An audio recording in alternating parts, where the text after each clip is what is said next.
Operation Domination is underway. The ultimate game plan to dominate your NFL experience. With your hosts, Dan You gotta be confident about your Achilles when you Chase show up. Thornton, Yeah, I mean, I got him. Chris Already Dowhouse, hearing about these or pointless in fantasy in the sense. and Adam LaRue. Don't hope to win. Be great and dominate. Oh man, it feels like it's been so long since I've been by this microphone. I'm off the IR, people. I'm back for week 5, finally. No more technological issues, no more business trips. I'm back and ready to talk week 5 preview here in the Operation Domination Show. Thanks for tuning in on our YouTube channel at FF Advice Network, on our social media feeds as well. You can always check out fantasysportsadvice.com, find my rankings, you can find Chase's rankings, and you can find all of our content when you sign up as a pro member there, just for $5 a month or $50 for the year. It's totally worth it, with a 24/7 support to help you guys in all of your fantasy sport endeavors. I got my two main guys here. I got Chris Dowhower, Adam LaRue in the building. Chase is not going to be able to join us. Of course, I come back and then he's got to do a trip. And it's, one of these days we'll get all 4 amigos together. But until then, we still have a great show in store for you guys here today. So let's go ahead and get right into the breaking.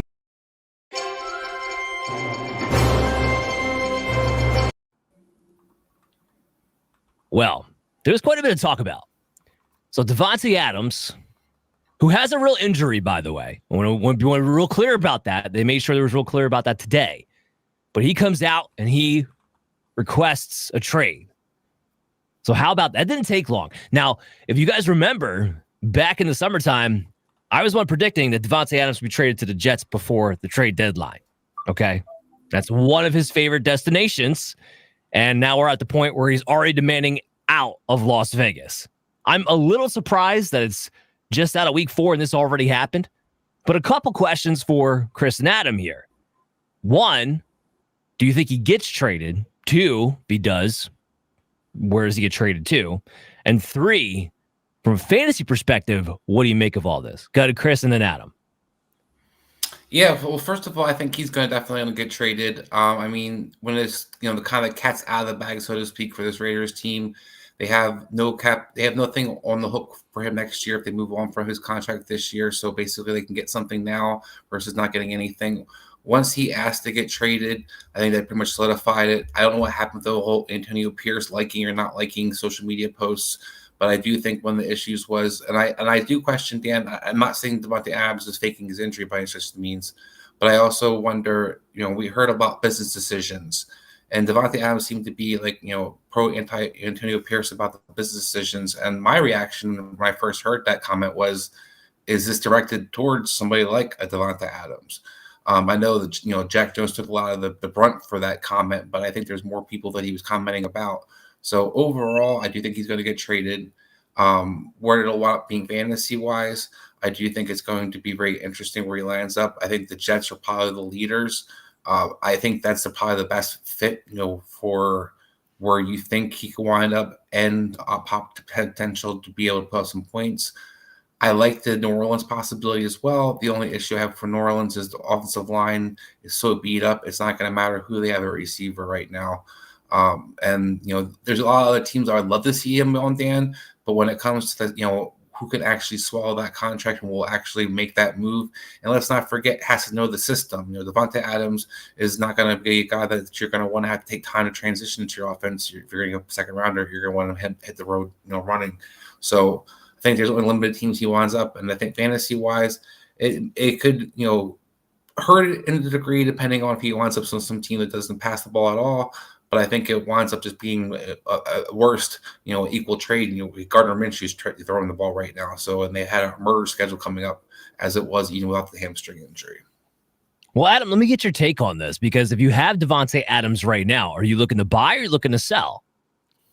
I think it depends. I think you probably lean in towards holding for the trade because kind of, Chris, to your point, there's not many worse passing offenses that he can go to from where he's currently at. It's kind of hard to downgrade The question I think becomes is he the one where he goes? And I think in most spots that's the case. I think it gets interesting with the Jets, especially on one hand. Garrett Wilson is the future. You know he's the future. You know he's the young talent.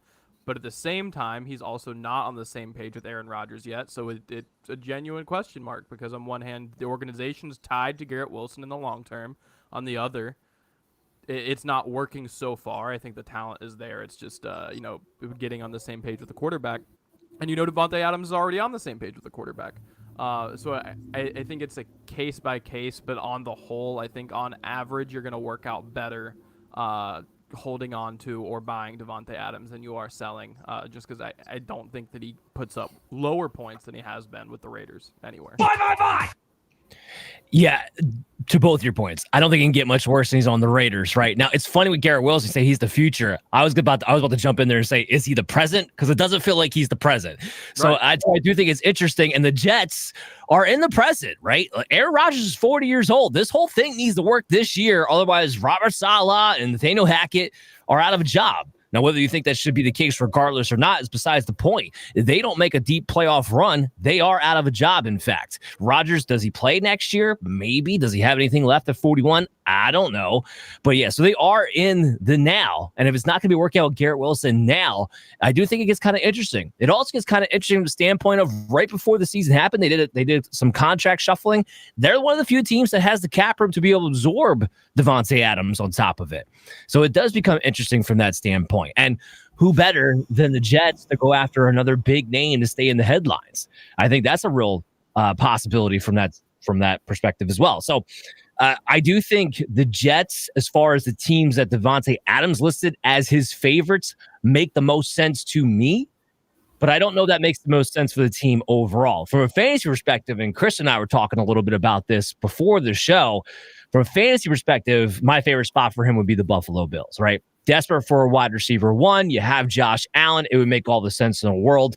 Will they pull that trigger? Probably not, because remember, they're eating a lot of money out of Stephon Diggs, and they look content to just be this James Cook, Josh Allen-led team. So I don't know if they pull that trigger. That would be my favorite fantasy spot. But overall, I am once again going to buy on the idea that Davante Adams moves on and moves into a better situation. And we've seen receivers change teams mid-season and still work out okay.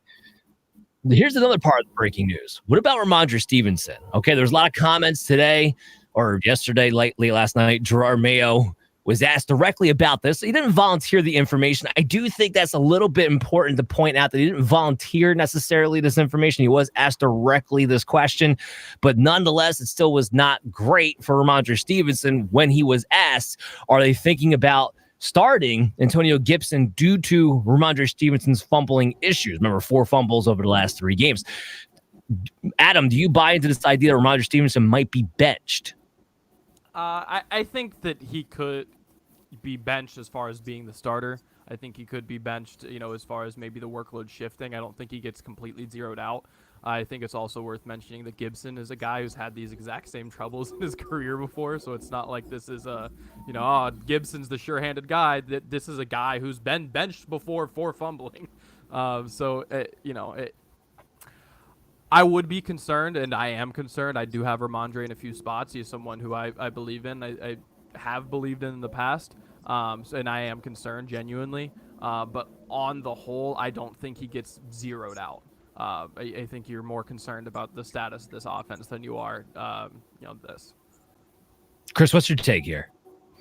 Yeah, I mean, I don't think he's going to be the guy who ever loses his job for the entire time or gets totally phased out. They paid him a lot of money. You're not going to throw him on the bench. Having said that, you have to make him accountable. He's got 4 fumbles in 4 games as a New England Patriot team, and this is, I think, what Mayo was kind of alluding to. They're very limited on what they can do when it comes to trying to be putting a winning product out there. So one of the things they cannot afford to do is turn the ball over. Ramondre Stevenson had that great first game, but since it's been very pedestrian. So if you're going to be fumbling and not going to be looking great, it's going to be easy for the coach to start talking about, phasing you out a little bit. So I do think it could be a threat to his touches, but Dan, I don't think there's going to be any threat to him being the alpha in that backfield.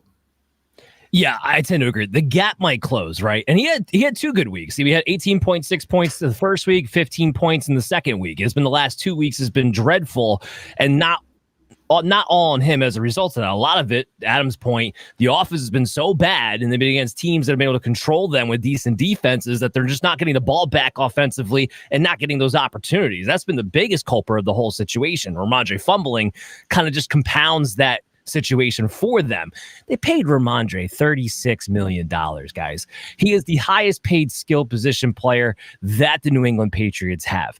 They're not going to sit there and bench Ramondre, or at least I don't believe they're going to bench him this week. Do I think this was a shot across the bow to light a fire under his butt to say, hey, guess what? If you keep doing this, this is going to be a problem?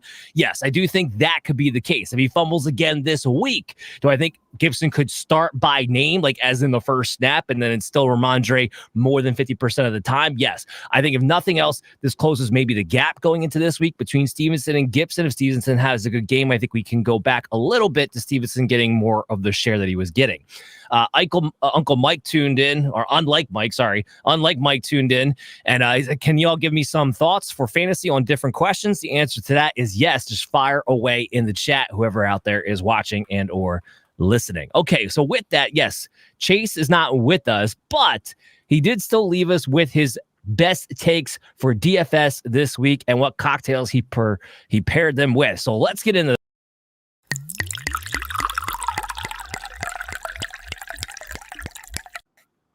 all right, so per Chase's behalf here, he said, look, even though he's out, the bar is not closed. And it's not closed. I'm drinking on his behalf for you guys this week. He's got 4 plays that he wants to talk about for DFS this week. And he's paired each of them with an affordable single malt Scotch whiskey. Jerome Ford is the top one. He's only $5,800 here on DraftKings.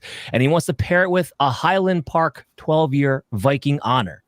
This whiskey is not too sweet. It's not too smoky, but balanced, just like Ford's skill set.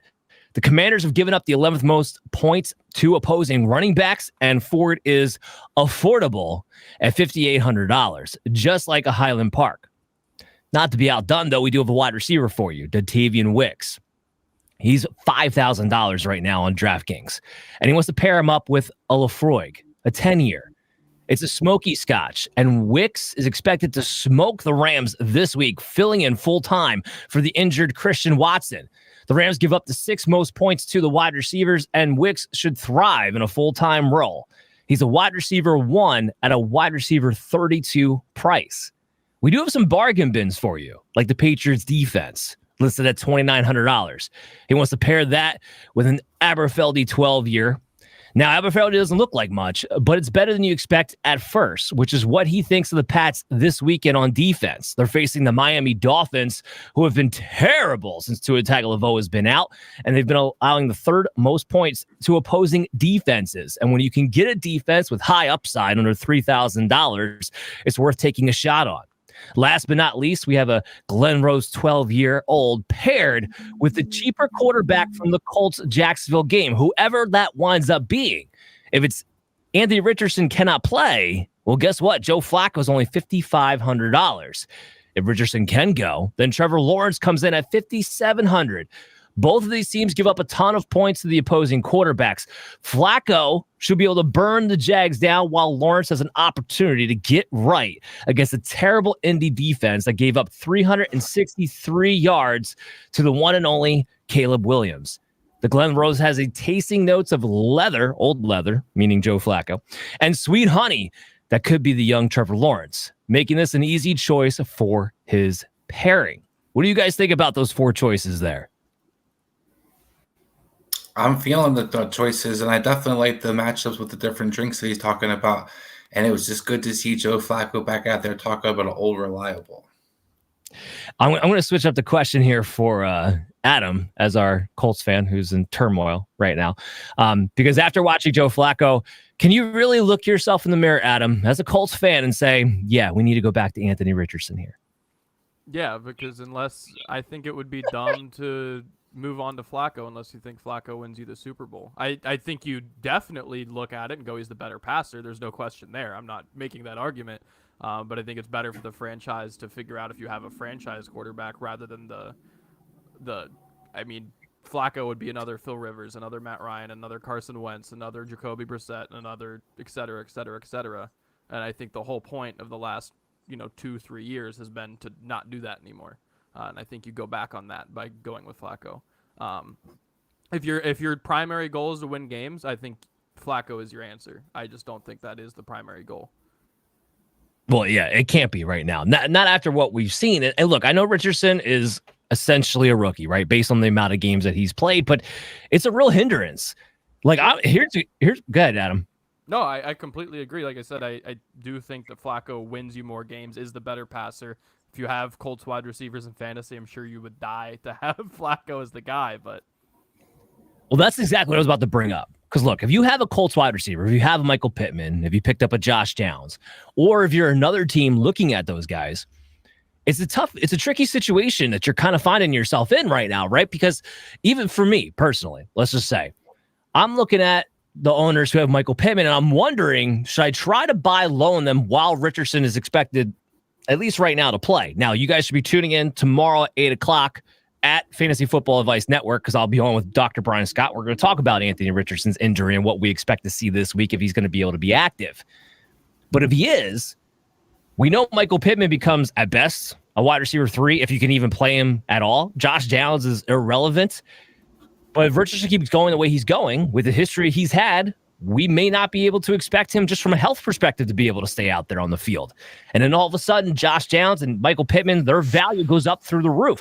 So do these guys, and I know we're kind of working a little buy-sell action in here, but Chris, in your opinion, are these guys buy-low options, or you just think it's too risky because it depends on Richardson's health, not necessarily his play? I think it's too risky unless you know that Richardson's not going to be the guy that's going to be the quarterback. I mean, I want to get into this a little bit when we talk about offensive observations, but if Richardson in the season now is progressing. But I think right now, as Adam, as a Colts fan alluded to, as a pass catching owner, you really would prefer Joe Flacco. I think that's really telling, especially when John Taylor's banged up right now. A team that is kind of in transition, and the Colts, are they trying to be contenders, or are they still rebuilding? Where are they as a franchise? But the receiving core has basically been stagnant as a result. I mean, they went out and got Mitchell. Everybody got excited about it, but he was very redundant to Pierce in a lot of ways, especially how his fit is with Richardson. Downs came back. I was excited, but we remember last year Downs wasn't involved in the offense when Richardson was the quarterback. And Michael Pittman's been horrendous with Richardson being the quarterback this year. So I think it's really scary as a receiver and a progress that you're looking for, or what you're going to get from some of these guys, because right now you haven't seen the connections with the quarterback. Yeah, so we got a few questions coming into the chat, and we want to get to those real quick. So we'll go back to, unlike Mike, he's a 10-man league. He's 1-3. I hear you, man. I hear you. There's a couple leagues where I'm 1-3 too, and the second least points in the league. That's a sinking feeling because you feel like you're not on the right track. He just made some trades, but tell y'all what my team previously was in week 4, and then I'll explain what is the trades after. We'll try to pump that in a little bit. Unlike Mike, we want to try to get to a few people here. We'll get back to him. Jesse Winchester here. Hey guys, I was just offered Tyreek and Stroud for Kyron and Addison. Thoughts? Adam, what do you think about that deal? Tyreek and Stroud for Kyron and Addison. I think I would be. It's tempting because you just don't know with Tua, right? That is the crux of the issue, because otherwise the better players are on that side, but you can get replaceable at quarterback, and Tyreek is typically not replaceable. But man, it feels like I would love to have Kyron right now if I'm that team. I think if my losses are piling up, I very well consider that trade on the Kyron side. But if I am winning and think I can hold out and keep Tyreek, I think I want to do that. But yeah. Just FYI, he does say he has Baker as his second quarterback as well. Yeah, which helps. The loss isn't the biggest in the world at the quarterback position. Yeah, I think if I'm 2-2 or worse, I'm taking the trade. It's a hard consideration otherwise. Chris, you on board with that? Yeah, the trade involves keeping or getting Kyron Williams. I want the running back right now. The receivers haven't done squat right now in the season, and it's such a value to have a running back, especially one who's the alpha in the backfield. Whether the Rams are injured or not, Kyron Williams has been producing. I want to keep Kyron Williams. Yeah, right now, look, and you have Saquon, you have Kyron. what other elite running back is out there right now? I mean, Jonathan Taylor just started getting his touches, and then he got banged up. Like all these other running backs, like Bijan, Breeze, Henry. Old reliable. Derrick Henry. Henry's up there too. Yeah, but like a lot of the guys were taken in this top 6 tier that that everybody was falling themselves over for. Quite a few of them are in committee situations or borderline committee situations where they're losing out some touches. Derrick Henry, Saquon Barkley, Kyron Williams, they're the only ones who are not at the running back position. And look, Tua may come back week 8, but who's to say he doesn't go out with another concussion? We've seen this before when he comes back and he gets, I know he's taking some time this time, but he got banged up. It's not inconceivable to see him do it again. And then what happens? I take the trade. I move on. I get an RB1 in my hand, in my back pocket. And with the way Sam Darnold's playing, Jordan Addison could be a real asset here real soon. Be a wide receiver 3 you can consistently play in your lineup. So I think I take that deal. I just want to get to, unlike Mike, I'm not going to read off his entire team here because he tried to list his entire team for before and after the trade. We're just getting into what the trade actually was. So he traded Freiermuth, JSN, and Puka for Laporta and Josh Jacobs. Also did Mahomes and JMO for T. Higgins that I win these trades. You won one. You didn't win the other. Okay. So I would not have traded. I don't know why you felt the need to trade Patrick Mahomes and Jameson Winston for T. Higgins. I'm not sure why that was the case. In fact, I probably at this point would rather have Jameson Williams and his upside than T. Higgins. I think it's going to be a battle back and forth. I wouldn't have done that deal. Now, as far as trading away Freiermuth, JSN, Puka for Laporta and Josh Jacobs, that comes back to your need at running back. But Puka's going to be back in a couple of weeks. JSN's been pretty good. He's established himself as the second best target. Now, Freiermuth, look, all the tight ends suck right now, so that's neither here nor there. Laporta himself included. Hopefully he's able to turn it around. We know he has the talent to, but kind of with JMO being more of a factor, the targets have been a little harder to come by. So if anything, I think that was kind of an even deal. If you're banking on Josh Jacobs getting going again here soon and Laporta bouncing back. But no, I wouldn't say you won either one. What do you guys think? I'm with you, Dan. I'm sorry, unlike Mike, I don't want to be down on your trades now. I'm always about shaking it up, but I think that you didn't do the greatest in some of these moves. Yeah, Dan, I'm with you. I think that first one could kind of go either way, depending on how you look at some things. But the second one, the JMO one, I can't get behind personally. But hey, kudos to you for at least taking some shots. I think that more than anything, volume of trades can get you by. So. Yeah, and good. Well, I was going to say I understand being 1-3 in desperation, and I think that's part where you've seen some of the moves. So I do want to kind of reflect on the first move. Like I said, I don't love the Mahomes JMO at all, but I can understand if you're moving on from with JSN and Puka, you're not even sure he's coming back to at least week 8. You have a tight end, at least one of the top tight end options in the game right now. Josh Jacobs is one of the better offenses in football. I know he's starting to lose some time, but I think that's a trade that I definitely can more rationalize as I think about it. Yeah, no, I tend to agree with that. But with that, always hit us up. You can go to fantasysportsadvice.com, and that way you can hit us up for this kind of advice before you pull the trigger on anything. We're going to take a quick commercial break, and we'll come right back with dominating defense and an offensive observation. We are here. FantasySportsAdvice.com, offering the best fantasy sports social media platform. Why join endless Discord communities or the trolls of Reddit? Fantasy Sports Advice is a community designed to help you win with 24/7 support. Go to FantasySportsAdvice.com and become a pro member for unlimited access. Again, go to FantasySportsAdvice.com today.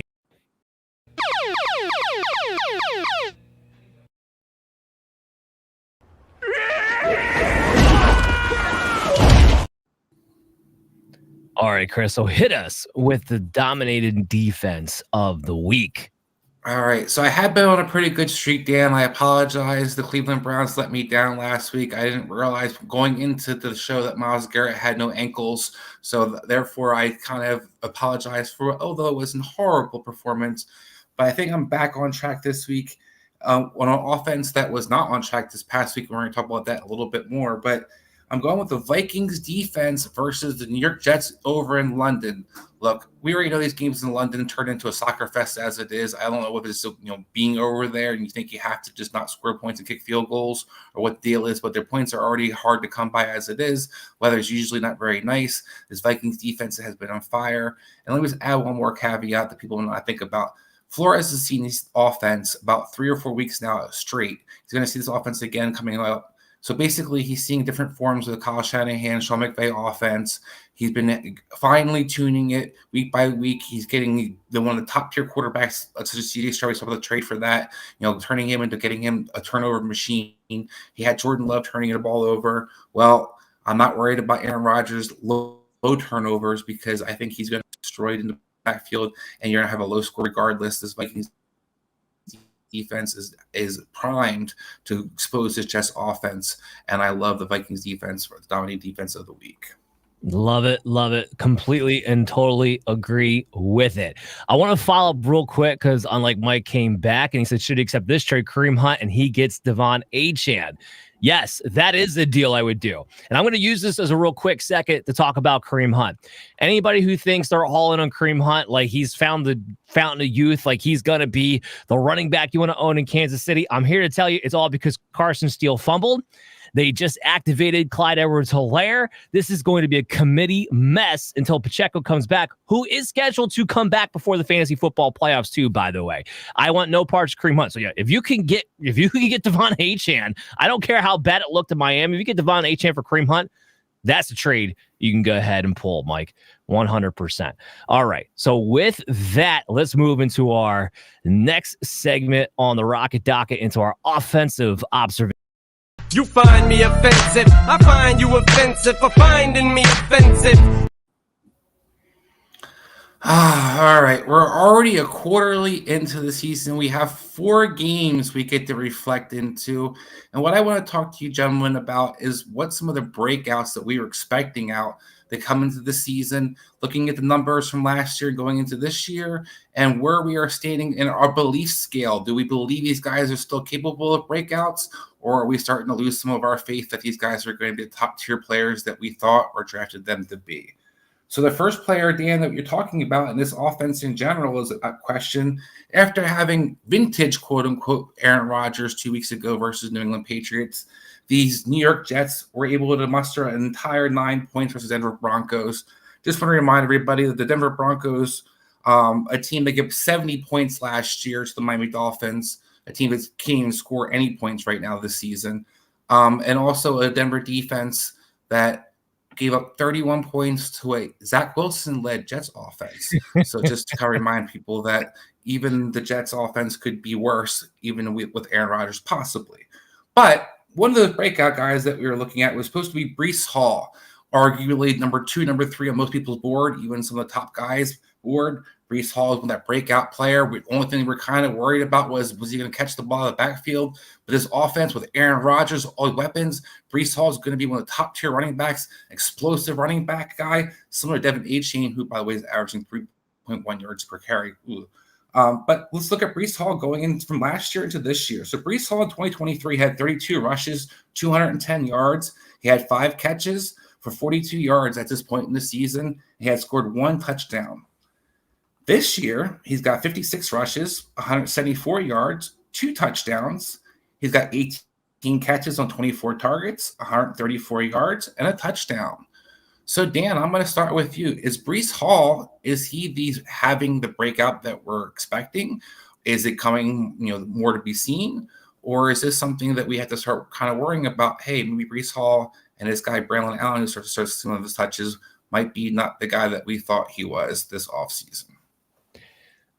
Look, first of all, the first question, no, he's not performing at what we would have expected him to be at his ADP as of now, as we go into week 5 after the first quarter of the season's been done. No, I mean, he was drafted, most people either took him as the RB2 or RB3 overall. Most of the time that wound up being pick 2 or somewhere between pick 2 and pick 4 overall in the first round. So no, he's been disappointing from that standpoint. I do think the committee, quote unquote, has been overblown a little bit. He still had 51 snaps. Braylon Allen's 27 last week. The difference has been that offensive line's been not as good as advertised. And I know it's fun to poke fun at the Aaron Rodgers and the New York Jets right now because it's just a fun thing for people to do. And I've heard that stat be thrown around the media about, how last year, yes, Zach Wilson, this Jets offense was able to score 31 points on this Denver Bronco defense. In slight defense of the Jets, this is a different Denver Bronco defense. This has actually been one of the most dominant Denver Bronco defenses in the first 4 weeks in the entire league. So I don't want to bury that and act like this is the same defense as of last year because it's really not. Now, let's get into Breece Hall. We know what he's capable of. We know he can be able to turn this around. Morgan Moses has been banged up, and he's a big part of the running game. It's going to be a little rough in the schedule coming up, but it finishes out quite nicely for the New York Jets and for Breece Hall in particular. So, yeah, right now he's got Minnesota coming up. Not a great matchup. You got to be a little bit worried about that, although I still think ultimately you have to start Breece Hall. But then he's got Buffalo, who's given up the most, and even before Derrick Henry came along and put up 200 yards on him, I've been giving up the most rushing yards per play. Okay. Pittsburgh is a little bit tough the following week. Then you get New England's a nice matchup. Houston's in the top 10 in rushing yards per play given up. Arizona after that. Indianapolis has been a train wreck against the run. Seattle is a team you can run on. Miami's been a team you can run on. Jacksonville, Los Angeles, and then you finish out again with Buffalo. So once you get past Pittsburgh in week 7, it lines up very nicely for Breece Hall to have a second half run here and can really come on back. So for me, I'm not worried about Breece Hall. All right. Adam, let's go to his teammate, Garrett Wilson, the guy that a lot of us thought could have that breakout. We're just waiting for him to finally get that quarterback that he's been waiting for. A lot of people had him as one of the top tier receivers, and that after those, the big guys, Justin Jefferson and Jamar Chases. But right now, Garrett Wilson last year had 21 catches, 225 yards, and 36 targets. He had 2 touchdowns. This year, he's got 20 catches, 34 targets, 191 yards, and 1 touchdown.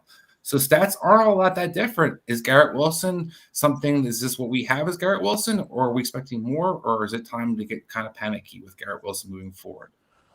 I do have concerns about him with Aaron Rodgers, especially if Davante Adams does indeed come into the fray. Look, I do think that Davante Adams would out-target him, at least for the time being, the immediate future. I'm not off of Garrett Wilson, the talent. He doesn't look any different. He's still separating. He can still make good plays, and it's not like, he looks necessarily bad. Look, Aaron Rodgers has always been a kind of weird guy where if you put him on the field with his friends, he's going to throw the ball to his friends. It was that way with Randall Cobb towards the end of there in periods where for no reason. He was there because Aaron wanted him to be there, right? He likes Allen Lazard. He's always, for whatever messed up reason in his mind, when Davante left, he was a big believer that Allen Lazard was, one of the best receivers in this game. And I don't agree. I don't think many people do. But Aaron has the ball in his hands, and that's what he believes. So I would be concerned for the time being. I don't think the talent is gone. So, as a football fan, as a dynasty player, I'm not afraid of Garrett Wilson moving forward. But if I drafted him at his higher cost moving into this season because of the Zach Wilson to Aaron Rodgers upgrade, yeah, I do think there's real cause for concern, especially again with the Davante Adams rumors, because while sure, I think he should get closer to Aaron Rodgers and past Allen Lazard by season's end, Davante Adams might be a bigger problem. Let me ask you real quick, with the Aaron Rodgers thing. If we're looking at Garrett Wilson from this year to last year, the yards are very similar, but the yards per catch are actually a little bit lower. So is this an offense thing, or is this a comfort thing with Aaron Rodgers? Because I think that's what we keep talking about, the Aaron Rodgers narrative. But this is what we've seen in this offense for 2 years after 4 weeks. So is this just the usage versus it's a matter of him and Aaron Rodgers being on the same page, in your opinion? I think it's a mix of both, for sure. I think we've all been on the same page that this is not the most exciting offensive scheme on the planet, to say the least. It's far from the best coached unit in the league. As well as kind of to Dan's point with Breece Hall, this offensive line has been amongst the bottom half for sure so far this season. So, that when your tackles are just letting people by, that average depth of target's going to come down a little bit as well. So I do think it's a combination of factors. Again, like the play calling could be a lot better. The offensive line plays a factor, and then the Aaron Rodgers, he plays a factor. So I do think it's all of the above. Chris, before you move on, we got to bang out a few questions because our chat kind of here is popping up. Absolutely love it, guys. So unlike Mike comes back, he wants to ask Kyler versus the 49ers or Baker versus the Falcons. For me, I always take Kyler with the rushing over that. Plus, remember, Fred Warner may or may not play. That could actually significantly impact Kyler as well. Anybody disagree with that? I like Baker. You like Baker against the Falcons. Falcons have been... We talked about this off air. I think Kyler Murray is going to get murdered by this 49er front four. I think the offensive line for Arizona is putrid. I think Arizona's overrated offensively in general. I think Kyler Murray is going to get exposed this week and not have a good week. That's my personal take. All right. I disagree. I have Kyler Murray as a QB5. He has a base floor with his rushing, and the Falcons are no pushover for a matchup. I mean, they're only giving up the 18th most points to the quarterbacks right now. They're I believe they're 7th right now in passing yards per play given up. They're tied for 5th in the least amount of touchdowns given up. So this is not a great matchup here. I do have Baker, by the way, FYI, as my QB9. So I do have him as a starter. It's not a wide gap here, but I still rather have the floor of Kyler. So take that as what you will. Adam, help me out with this one. Brett, hey guys, do I drop QJ, Quentin Johnston, for Trey Tucker? I would tend to, yeah. Look, I think kind of no matter which way this goes, do I think Quentin Johnston's the better player? He looks much improved this season, like probably. But neither of these passing offenses are going to throw a ton. I just have more questions about the Chargers in terms of volume, just because game script's not going to favor the Raiders very often this season, especially with how abysmal their secondary looks. And they've only been able to run in one game so far. So on the whole, I think that sheer volume, Trey Tucker could be serviceable versus Quentin Johnston. He's going to have his moments. He's going to have those touchdowns. And I think later in the season, maybe this passing offense gets a little more interesting. But guessing those games for the time being is just not something I want to take part in. Okay. I tend to agree with you on that one. Let's go to Z Money. I traded Achane and Mostert for Puka, Worthy, and Bucky. What do you guys think about that, Chris? I think that's a pretty good move. Look, I think Achane has a lot of upside, but like I talked about earlier, he's averaging 3.1 yards per carry. This Miami offense has done nothing. You're hoping that when Tua comes back, I could do something. But Dan, talked about. It's not a guarantee he'll be through the whole season.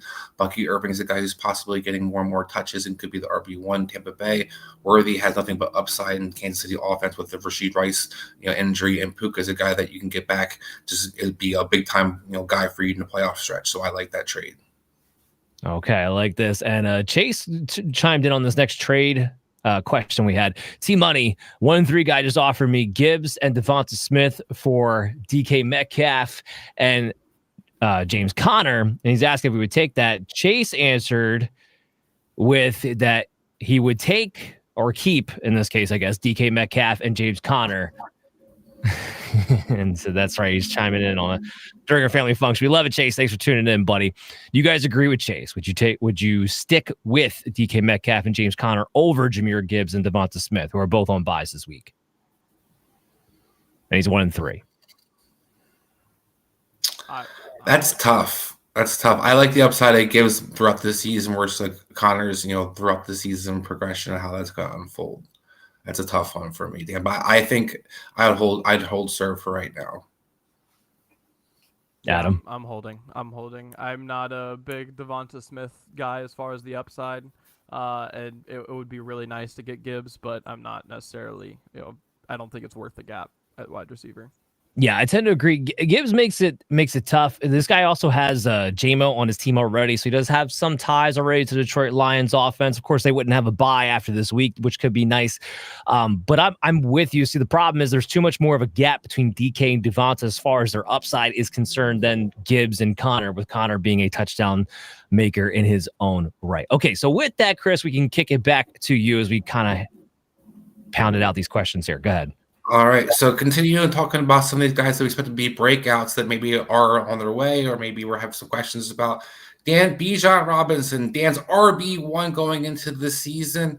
He kind of, tongue in cheek in a sense. He acknowledged Christian McCaffrey, as we all did, was probably the best guy. But Bijan Robinson, a guy we're all very high on, an offense that's looked revolutionized. Arthur Smith no longer going to hold him back. He's going to unleash him. So we look at the stats and see how this unfolded and what we're looking at moving forward.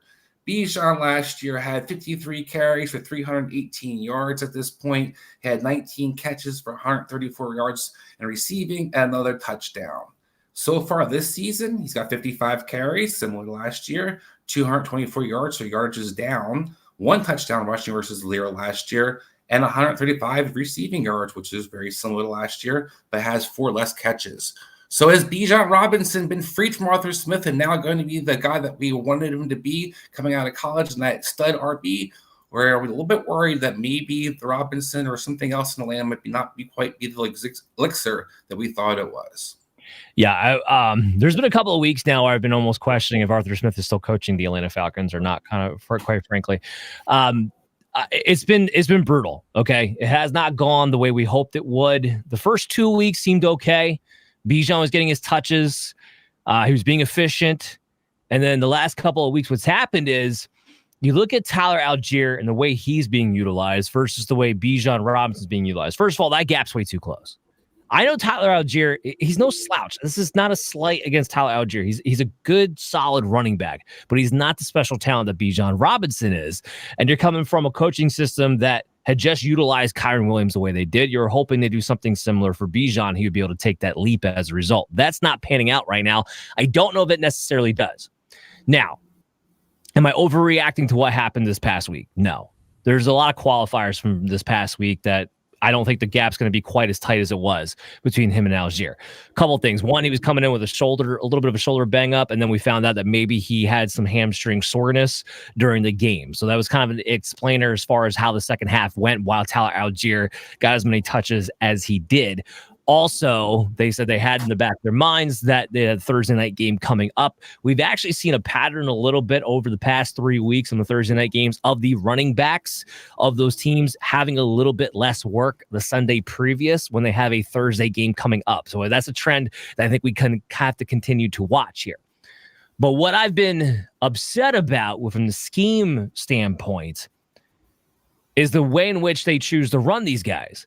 Bijan is getting the ball 1st and 10, run. 2nd and 10, run. When everyone and their mom is expecting it. In fact, he's getting the overwhelming bulk of the work when the Falcons are facing stacked boxes. 3% of the time. 3% of the time when they're facing a stacked box, Algier's getting the ball.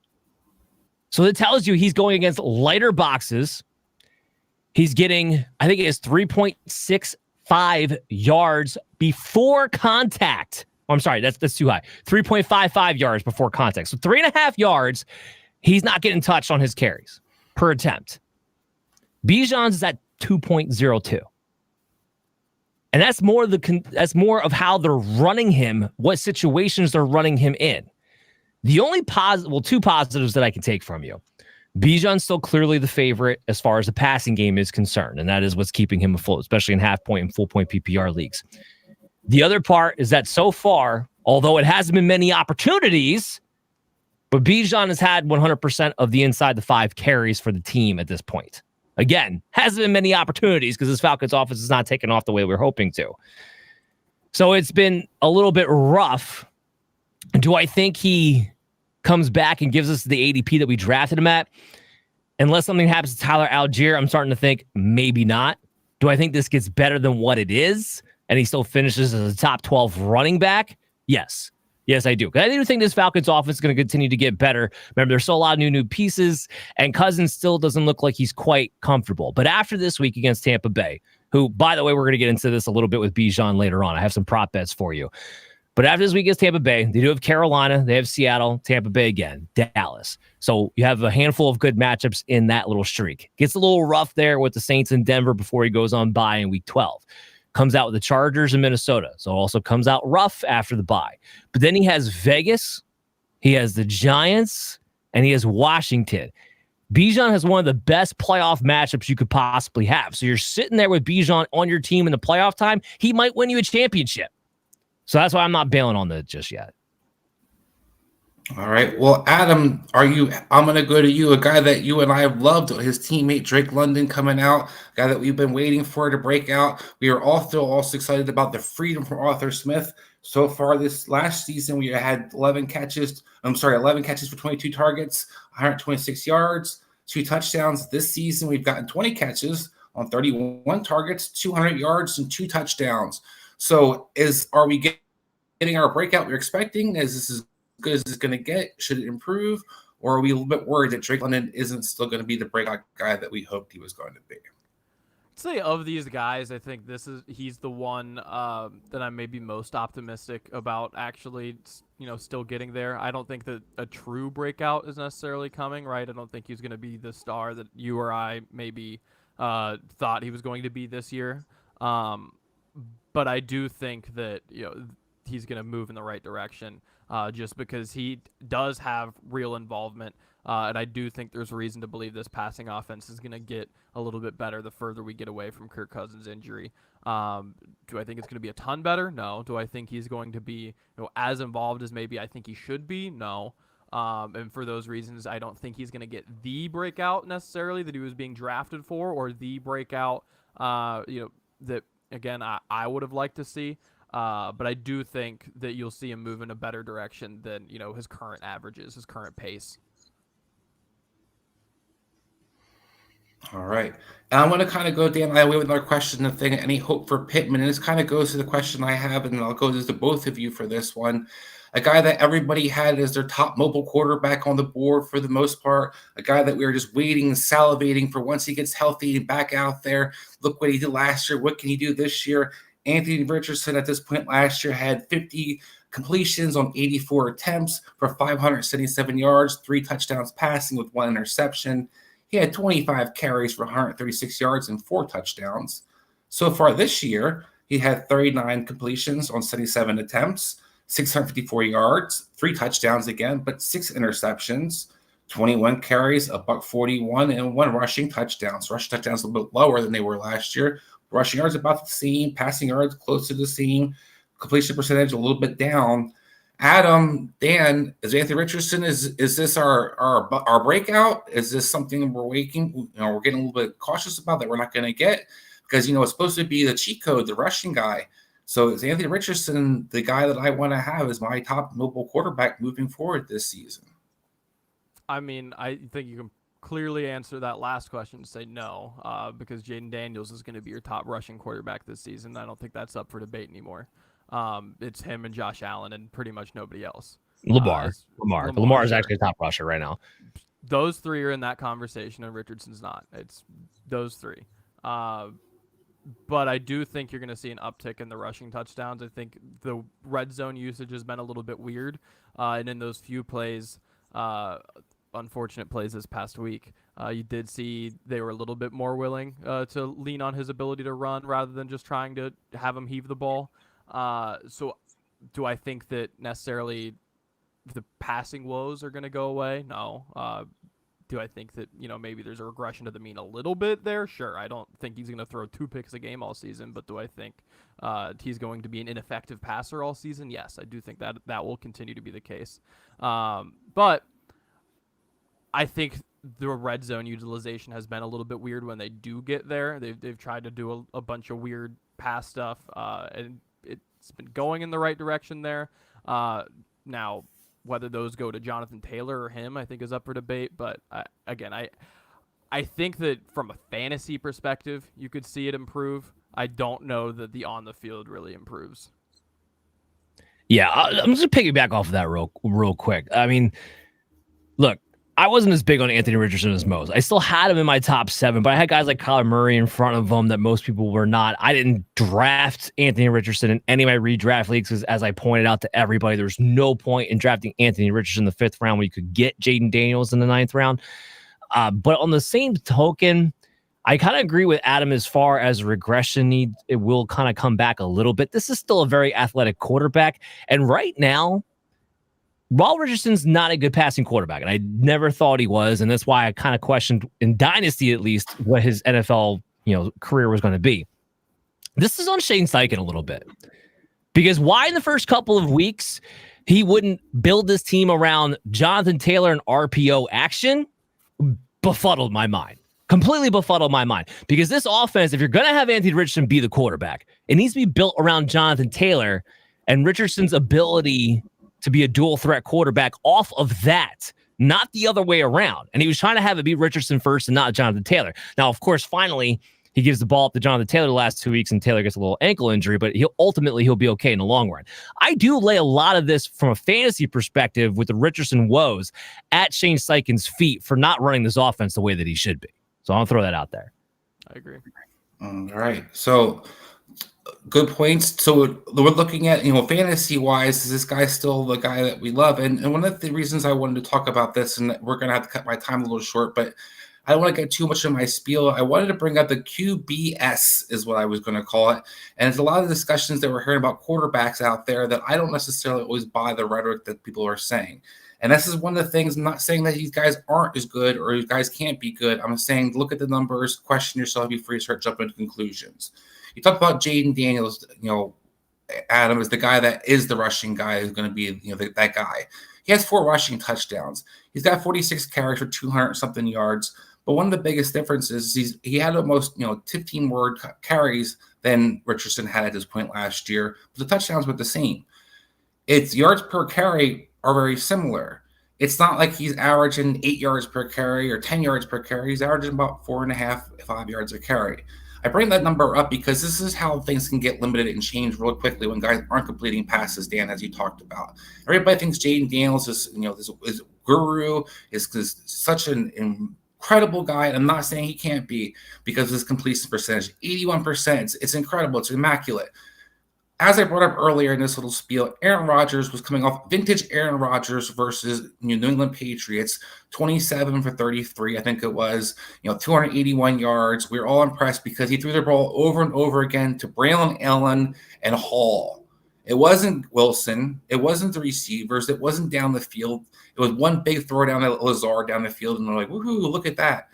And we anointed him like, look, he's back. And the next week, we watch him go out and lay an egg and have 9 whole points. We watched Jaden Daniels getting away with throwing the ball over and over again to his running backs. It's been very efficient. They haven't had to punt the ball. It's been incredible. But I just want to remind people, this isn't the first time we saw this. And this isn't the first time with his coaching staff that we've seen guys with high completion percentages. Guys remember a guy named Colt McCoy? Colt McCoy played with our coaching staff that we're just loving because Kingsbury has it all figured out. He's the newest guru now, back on track again. Seeing a lot of things I saw from the first time I saw Kingsbury come around. At 2021, in the 3 games that started, which is, I'm comparing to Jaden Daniels, he also had a 75.5% completion percentage. He had 3 passing touchdowns and 1 interception. Same touchdowns, same interception ratio. Now, he only had 14 carries for 40 yards. So there's the big difference you might think to yourself. But also, I can't give Kingsbury all the credit either. Colt McCoy in 2014, his rookie year, had a 4-game stretch where he also completed 72% of his passes. He had 4 touchdowns, and he rushed for 42 yards and rushed for a touchdown. I bring that up because it's the same numbers basically that he had in the same stretch with the coaching staff in Washington, which, by the way, was Kyle Shanahan, who was offensive coordinator at the time. But it was a dink and dunk system predicated on checking the ball to the running back and 4 and 5 yard passes. It's going to be a high completion percentage.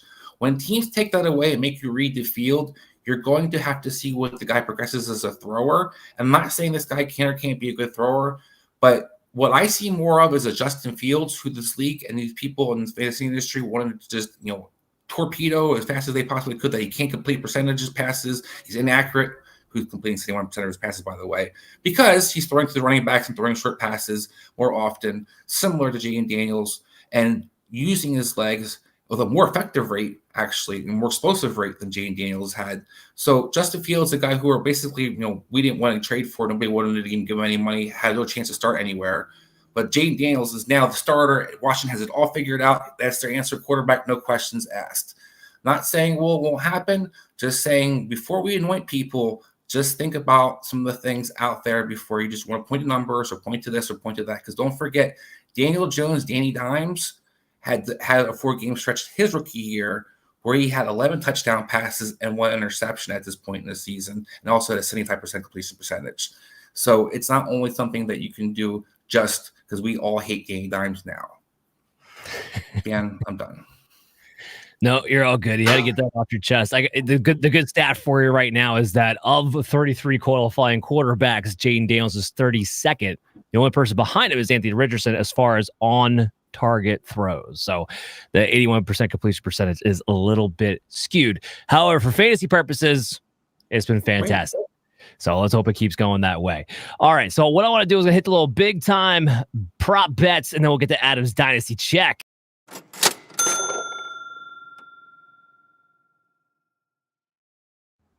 All right, it's going to be a little rapid fire for you guys to be able to cash your tickets. And we've been pretty successful at this, especially over the past few weeks. So right back up again. We hit with Brock Purdy last week. We're going to go right back to him again this week. This time I want over 1.5 passing touchdowns out of Brock Purdy. He's played well despite the volatility around him with all of the injuries. He's averaged 2 touchdowns per game versus Arizona. And Arizona's tied for the second most passing touchdowns allowed so far this season. So give me Brock Purdy over 1.5 passing touchdowns this week.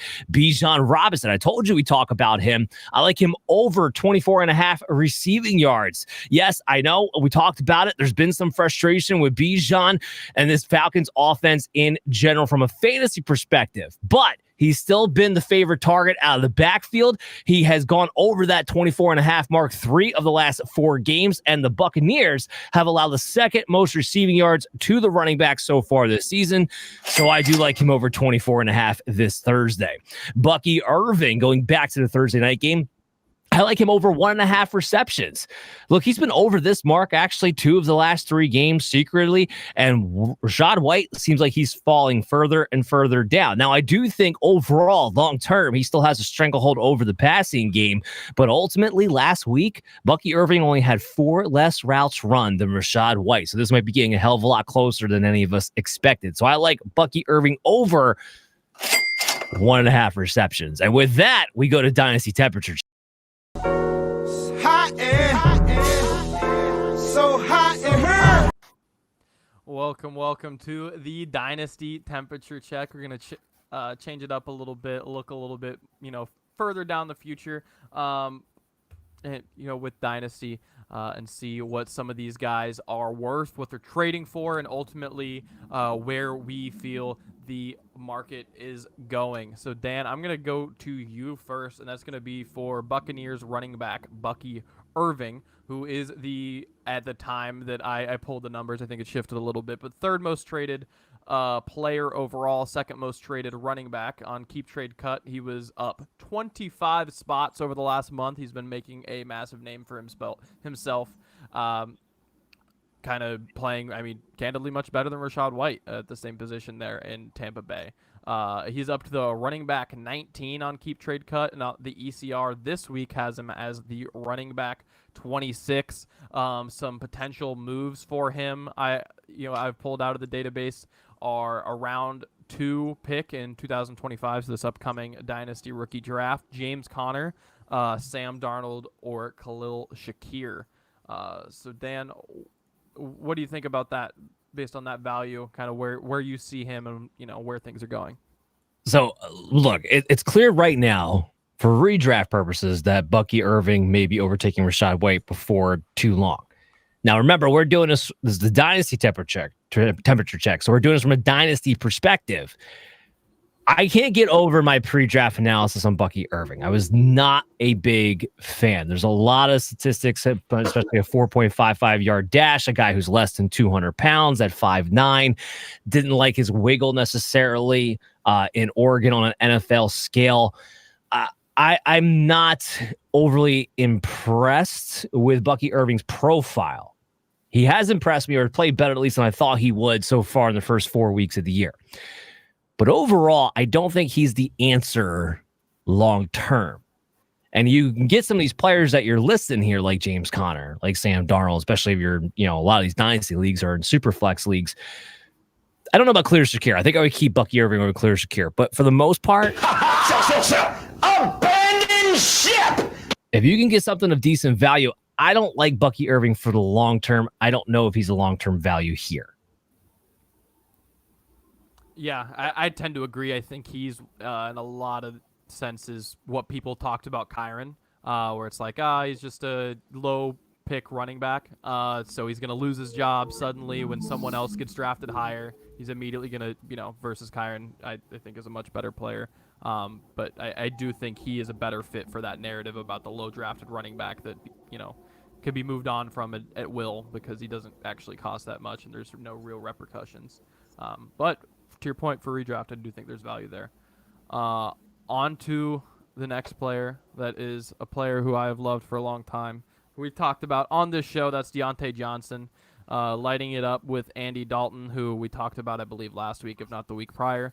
7th most traded at the time of me pulling the data, 2nd most at the wide receiver position, and keep trade cut over the last month. He's up 5 spots to wide receiver 39 on the ECR. This week, he is wide receiver 15. Seeing in a generally similar range, round 2, Rashee Rice, which is an interesting one, but this is, the day after the injury, I believe, that one happened. Andy Dalton, Kyle Pitts. So at that valuation, Chris, what's your thoughts on Deontay Johnson and his value and where he's going? Adam, can you tell me Bryce Young definitely will not be the quarterback for him in Carolina if he returns there next year? Because that would dictate a whole lot for me. No, look, overall, I think this is a guy that, for what you just talked about, I think is definitely worth the value. I think Deontay Johnson's a hugely forgotten about guy who's one of the top separators for the last 5-6 years now. This isn't just like a one-trick pony. This is a guy who gets separation consistently, that usually ages well as well. A guy who could play in the slot as he gets a little bit older. A guy who will be a free agent at the end of this year. So if he's not in Carolina, it's going to be somewhere else. And I think anything which you got excited about with Andy Dalton, you saw since the last time he had Brendan, basically Roethlisberger throwing the ball. If he has just a semi-decent quarterback throwing the ball, what he can put up and do for you. So I think Deontay Johnson's a steal. I think he's going to be a guy who's featured a lot in this offense for the rest of the season as well.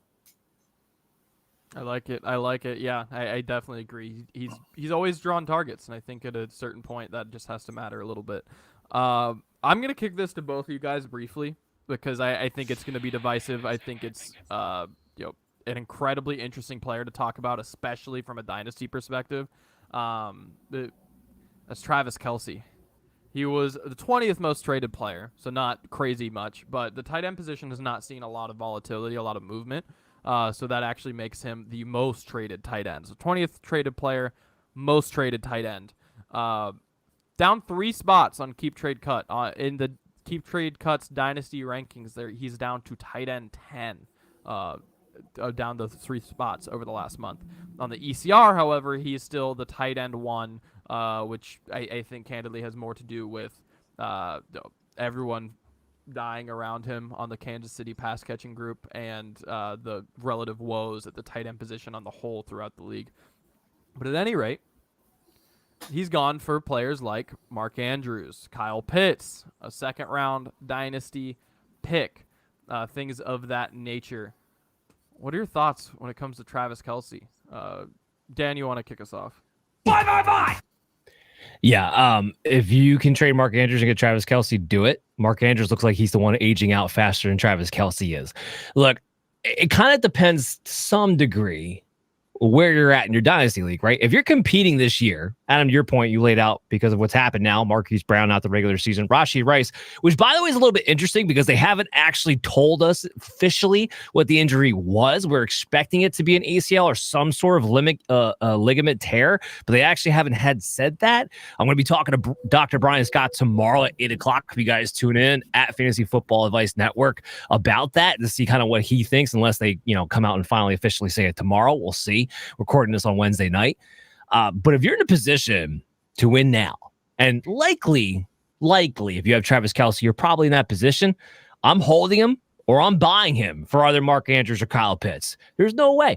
Rashee, he's needed now. He is the target of the middle of the field. It's not going to be with Rice gone. It's not going to be anybody else. Xavier Worthy's there to spread the field on the outside. We know Juju Smith-Schuster's a bum. We know Justin Watson's nothing more than a backup wide receiver. This just saved, in some ways, Travis Kelce's season. I think he's got one more great season left in him, especially now with the opportunity. Now, if you're in a situation where your team's not set up to win now, then this is a great opportunity to sell Kelce high. But I'm not selling him for Andrews. I'm not selling him for Kyle Pitts. Kyle Pitts, by the way, unless he moves on from Atlanta at this point, I'm just convinced that he's never going to be able to do anything. I don't even know what to make of it. But yeah, Travis Kelce, I actually want him, not get rid of him. Chris, what are your thoughts there? Yeah, we didn't get into tight ends because we had to speed up through our thing. But yes, Kyle Pitts is a guy that's been a little bit frustrating. Adam, for me, it's a little bit in between. Look, I think the days of Travis Kelce dominating might be over, Dan. I wanted it to be the case, but I watched this offense the last 2 years, and I wonder if they know how to be explosive anymore because it just seems like they don't. And I know that I was very excited by the playmakers they added. I think Xavier Worthy will still be a playmaker that helps this offense still stretch the field and can open up things. But unless they get Matt Nagy away from this offense and that whatever stench he's bringing to it, and let a little creativity get back into this offense, they've been stagnant. They've been boring. You can read different articles about the Chiefs have been doing. It has not been. They're not the leading offense anymore. They're not the offense that you're trying to copy or want to be like. They're the offense that you look like in the New York Jets. So I think this is something that needs to be questioned and start looking at. Do we want Patrick Mahomes being kept in check down, or can we figure out how to be more explosive? With that said, Travis Kelce is still one of the guys that you want to own a tight end position, so I'm not giving him away. If I want to buy Adam in a position where I want to upgrade, I'm going to try to get some draft capital. I'm not going to sell him now, Danny, either, because I think there could be more value, as you alluded to. I'm going to wait till I have some couple big weeks, and then I want to sell Travis Kelce if I'm going to try to move him for some picks or something. But I'm definitely not flipping him for equal tight ends. There's nobody else doing anything right now until you see this tight end position kind of excel one way or another. Hold pat, and you're the best guy in your hand. Yeah, exactly. I mean, look, Rice goes down. Kelce gets 7 catches for 89 yards. That's a freaking godsend at the tight end position right now after it was supposed to be a strength this year in fantasy football. It's just been dreadful. Yeah, definitely agree there. All right, so that wraps it up for you, right, Adam? So we can go to our last segment, Crush or Bust. And I'll crush you like a paper cup. So this is where we get into our favorite starts and our not so favorite sits into this one. So Adam, let's start with you on the bust side because you're going to piss me off with this one, buddy. But go ahead. Yeah, for me, it's Chris Olave. It's just the matchup. This offensive line is tough. Losing their center has been awful for them, and that matchup with Chris Jones is a little scary. Derek Carr is under 50% completion percentage under pressure. His overall rating is actually fairly good, but it's because early on in the season he was just lighting the world on fire, right? The last couple weeks. Less so. Now, last week he played really well, but the, box stats weren't necessarily insane. Point being, Chris Jones versus his backup center is just not a matchup that I'm excited for. I think the ADOT from him is going to be really low, and I think that this passing offense might struggle to get going. This might be a stinker of a game while both teams are kind of trying to figure out, due to injuries, how to change their offenses from what they thought they had at the beginning of the season to their new reality now that they've had some very difficult injuries to deal with. Saints are a little bit further along in that process, and I don't think that Olave, necessarily duds out. But But again, this is just a touch matchup for a team that, by the way, the Chiefs' overall pass rush and secondary is very good as well. It's not just that matchup, but that is the scariest portion of it. Yeah, look, I get where you're coming from. It is a tough matchup against Kansas City. We're also talking about a guy who's been 80 yards plus over the last 3 weeks. Last week, he was supposed to come into a hamstring injury. We didn't even know he was going to play. Winds up getting 10 targets, 8 receptions, 87 yards against a no-slouch secondary in the Atlanta Falcons. I think you're still probably playing Chris Olave, but yeah, you're not expecting a ceiling game, a bust-out game, or by any stretch of the means. So I'm with you on that one. I'll say this. I'm not necessarily auto-benching him, I think, but he's not in my top 24. I think the 16 ECR is ridiculous. I think he's a high-end flex play, so I don't think he's coming out of lineups, but... Oh, man. We got a question coming in here from Derek real quick. Start Gibson or Justice Hill in a full-point PPR this week. Chris, what do you think? For me, it's Gibson. I love the matchup versus the Dolphins. This Dolphins offense can't score any points. They can't do anything in general. New England's going to try to do anything he can do to score points, including use more Antonio Gibson. The throw him involved in the passing attack. I know Justice Hill's guy, we're excited about the PPR game, but you're playing Cincinnati. Look like it happened last week with the Washington team. All you had to do is hand the ball over and over again to the running backs. McNichols had 2 touchdowns. Robinson ran all over them. Why would they do anything different? With Lamar Jackson doing nothing but, having to hand the ball off, basically, I don't think Justice Hill really being needed in this game. So I'm going to go with Gibson. Yeah, I'm with you on that one. So Chase, his bust, to show you guys know, was Patrick Mahomes. Going back to that Monday night game, kind of in line with Adam's theory that game in general might be a stinker. Look, he acknowledges that, yeah, you're probably not in a position to bench him necessarily, but the Saints are allowing the third fewest points to opposing quarterbacks. And Mahomes, look, I'll say this. Mahomes hasn't been a good fantasy start in like 2 years. Kind of Chris's point at this point. It hasn't really been great for a fantasy standpoint. I have Patrick Mahomes as my QB 14. So I'm kind of with Chase on this one. I don't have him as a top 12 must play either. I'm looking to bench him. And, just to get a little dig at me because of my personal hatred for Baker Mayfield, thinking he's overrated. And by the way, from an NFL standpoint, he is overrated. But I'm also with Chase on this page for this week. I do have him as QB 9. So, yeah, I have him right ahead of Patrick Mahomes. I would play Baker over Patrick Mahomes this particular week as well. No doubt about it. So, Chris, who's your bust? Yeah, this guy's not necessarily a bust to me, Dan, but it's a guy that ECR-wise I think is just a little too high. I think that people are, loving what they saw last year. That's Nico Collins. Look, Nico Collins was fantastic, and I had to eat some crow. Nico Collins being one of the best receivers for this Texas offense. Having said that, you're going against a Buffalo team that, despite getting blown out last week, has not giving up any yards to that receiver one. They shut down receiver ones for the last 2 years almost, basically. I don't know how they do it. They do it with fumes, different guys, but they play very soft zones, but they somehow, some way make sure that receiver one does not go off. You have Tank Dell could be possibly back. You have Joe Mixon possibly be back. A lot of other mouths that could be fed in this offense. Nico Collins was fantastic. I think he's definitely still going to start him. But I think you're going to look more to seeing that 4 catch, 10 target game where the 81 yards previous week than last week's 190 something yard blowout and 2 touchdowns. So just saying Nico Collins is not a receiver one for me as ECR has him this week. But you're playing him, right? I think he's definitely a play. I just think you want to make sure that you're not depending on him to be this guy who's going to be like, this top tier receiver. You might want to look for a little upside, maybe in your flex or somewhere other position. You're not wrong in the sense that this is not the greatest matchup in the world. I mean, the Buffalo Bills are literally third in yards per pass play given up right now. Like, you can run the ball on the Bills, passing on them, maybe not so much. And if Joe Mixon is back, although I am a little bit alarmed by the fact that he didn't practice on a Wednesday when he was supposed to be getting pretty close last week. We'll see if that actually amounts to anything or not tomorrow when I talk to Dr. Brian Scott. Nico Collins has been the best receiver in football right now. So he's in my top 5.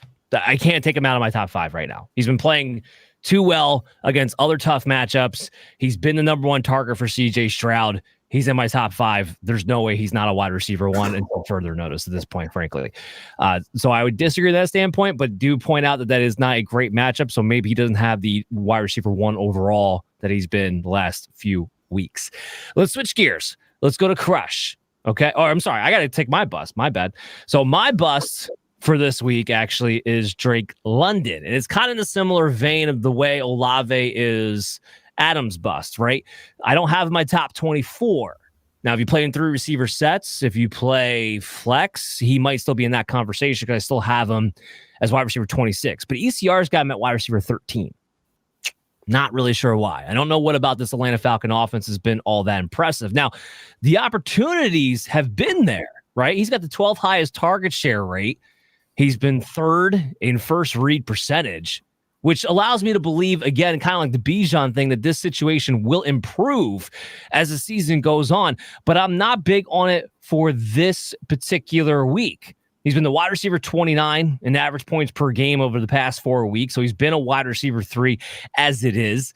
He's only 38th in fantasy points per route run. He's been 60th in yards per route run, 69th in yards per target, which has been the real pathetic part of it all because he's only getting targeted pretty much 5 yards past the line of scrimmage. I exaggerate, of course, but that's what it feels like. And on top of it, he's facing a Bucs team that's allowed only the 7th least, fantasy points to wide receivers. The 7th least amount of passing yards per play. The 11th least expected points added per pass. It's not a great matchup for Drake London on top of the woes that the Atlanta Falcons offense has been seeing. So I am not big on Drake London this week, more as a wide receiver 3. With that, let's go to the guys that we actually love. Let's end this thing on a positive note. Adam, who do you love this week? Who do you have a crush on? I got to say it. I am buying into Courtland Sutton this week. Not only this week, he's actually a buy candidate for me. Look, we're talking about a guy who is 7th in targets so far this season. He has not necessarily realized a ton of that, and I get that. But he's played 4 of the best defenses so far this year. Look, Seattle's defense, I think, is legitimately good despite what happened to Detroit. I'm sorry that their offense is strong. All right, when they're on, and it is what it is. Outside of that, we can even toss that game aside. Sure, fine. Seattle's, even if their defense is the worst in the league, which they're not, and we're going to get to that matchup here in a moment. Steelers, objectively, very, very good defense. I don't think there's any argument against that. Jets, objectively, very, very good secondary. I don't think there's any argument against that. They've had a tough time so far, and it's a rookie quarterback. He's played some of the best secondaries in the league, best pass rushes in the league so far. And now he's going against a secondary that is very similar to the secondaries he was playing on Saturdays. I'm sorry, this Raiders secondary is bad. First of all, minor tangent, Browns fans victory lapping Watson's performance this past week can stop it. I know that was like their silver lining, like, oh, but at least Deshaun Watson played well. This is a college defense. It is. Their pass rush is good. The run defense is good. This secondary is college level. It should be playing on Saturdays, genuinely. None of their secondary players should belong in the NFL at this point. So let's leave that. Come back to Courtland Sutton on the whole has been playing well. He's been doing his thing. He's generating targets. Bo Nix, not so much, but this is a very good pass blocking offensive line so far this season, and I think you can bank on the pass blocking offensive line, keeping him upright. They're throwing the ball a crap ton. Look, Bo Nix might not be a good passer or, the steady hand that, maybe you would hope. He's going to throw the ball, and he's going to throw the ball to Courtland Sutton, and he's going to do so unpressured a decent amount of the time. I think that combination, when you're talking about a secondary that, again, is on a Saturday level, I think you can get away with it. And their schedule on the whole gets a whole lot easier for them in that regard, moving down the season, which is why I think that this is a potentially, good opportunity to get into Courtland Sutton on the whole. I mean, you don't see many guys in the top 15 most targeted players who are, as low in fantasy points per game. I think you're going to see a positive regression there, if nothing else. I mean, that many targets, those few fantasy points really doesn't happen on a large sample size almost ever. I got to ask you this. Would you play Courtland Sutton over Chris Olave this week? It would genuinely be a tough task. Look, I'm sorry. I have always been a targets believer, and I have one game where I'm getting meaningful targets out of Chris Olave this season. One. And this is a tough matchup for them. No, I would say one game. I mean, he had 6 and 8 and 10. I mean, no, he has 10, 6, 6, 2. Yeah, 6 is significant target share. I don't think that's like, that's not nothing. The 2, yes, absolutely. But like, look, Bo Nix, you talk about the secondaries that need to play on Saturday. Bo Nix needs to still be playing on Saturday. All right, the guy had 60 yards passing last week. I'm not gonna. That's all people snooze. What's that? What'd you say, Chris? Okay, I guess. I said you gotta give his take. You gotta give him his take. We can back and forth on each other's takes. That's the whole point of the show. Okay. Like, yeah, that's the whole point of the show, is that we all have our different takes. I'm not disputing it. I'm not saying it's not not a good matchup for Cortland Sutton. It is, but we still have to take into factor who the hell the quarterback is, I think, to some degree. And the guy is playing 6 yards a game. As Bo Nix, even, I think he's had one 200-yard passing game so far this season. No, he genuinely graded out really well the week prior. He did. He actually had a top deep passing percentage, which I don't know how that happens, but he did. Okay. I didn't get into that Bo Nix thing. We'll talk about that a little bit next week, because I actually had some number for Bo Nix. Look, I'm not a Bo Nix believer, but I think everything else aligning makes it worth it. Not going to dispute it's a good matchup. Not going to dispute that Cortland Sutton should be sniffing your flex territory. I'm with you on that one. I have to push back if you're going to be thinking about whether or not you play Sutton or Olave. That's all I'm saying. That's all I'm saying. On the whole, for the record, I am in on Sutton on the whole for the rest of the season. I think almost every week the rest of the year I would just insta-start Chris Olave over Cortland Sutton. I just want to at least make that clear. No. I wasn't questioning. I wasn't questioning that part. It was only for this week. All right. So this is go to Chase real quick. Chase loves Brock Bowers this week. Second in targets at the tight end position, which we know has been an absolute train wreck. We've actually talked about that quite a bit this show. Just behind Adams, of course, and Jacoby Myers. And Adams is not going to be playing once again this week. Bowers, he's been a steady presence as a tight end. Last 2 weeks facing a tough Broncos defense. Yes, it wasn't great. He probably bounces back this week, though. I don't know. His message. I'm sorry, I'm struggling with this. His message is all over the place. I can't read this. Basically, Chase loves Brock Bowers, which, yeah, right now Brock Bowers is an automatic tight end 3 because he's actually getting targets at the tight end position, which has been, the problem 101 with half these guys that we've been seeing out there. Chris, who is your crush this week? Well, the problem for Chase to Brock Bowers is, like last week when Devontae Adams was out, they just decided not to throw the ball to Brock Bowers either. But my guy that I love this week is Justin Fields. Justin Fields is the guy that I went off of my spiel about earlier on, but a guy who's been playing well. I know he had a turnover last week, but will continue to be the starting quarterback. Had 300 yards passing, 50 yards rushing. For the first time ever in Steeler history that a quarterback has achieved that feat, taking on a decimated Dallas defense that just got lit up by Daniel Jones. We watched Derrick Henry basically run right through this defense. They have no Micah Parsons. They have no Lawrence. They have no Overstreet. I don't even know. I think maybe Jerry Jones will try to play, or maybe Stephen Jones will try to play linebacker at some point. This Dallas defense is going to be run right through. Justin Fields is a guy trying to keep his position as a starting quarterback for this league. And for that Pittsburgh Steelers offense, Justin Fields, to me, it could be one of the top 3 quarterbacks you want to have in your lineup this week. Love it. Agree with it. My crush, Dontavian Wicks.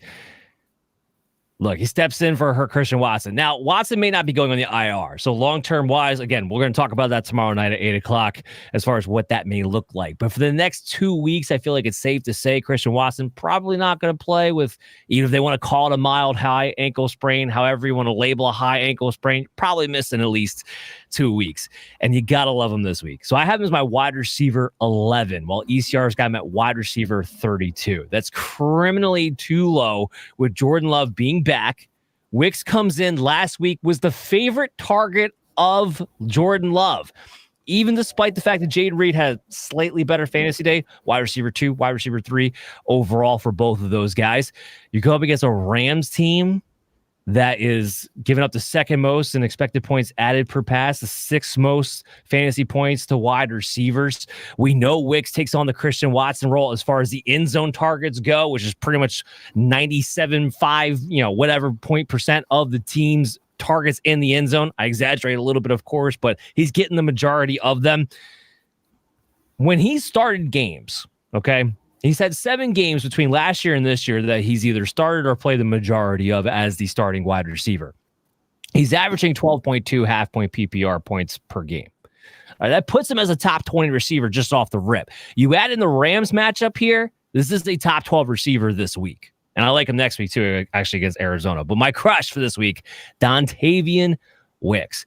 Before we wrap up the show, we do have one last question here. Antonio, would you do Allen, Waddle, and Chubb for Richardson and Nico Collins? Chris and Adam, help me out with this one. Allen, Waddle, and Chubb for Richardson and Nico. Are you playing in a 3-receiver league or a 2-receiver league? Because that would make a big difference to me. If you're only playing a 2-receiver league, I would pull that deal because I think Nico Collins is the best player in the whole list of people you're talking about. Yeah, 100%. I'm assuming he's giving up Allen, Waddle, Chubb, Richardson, and Nico Collins. I'm assuming that's Josh Allen.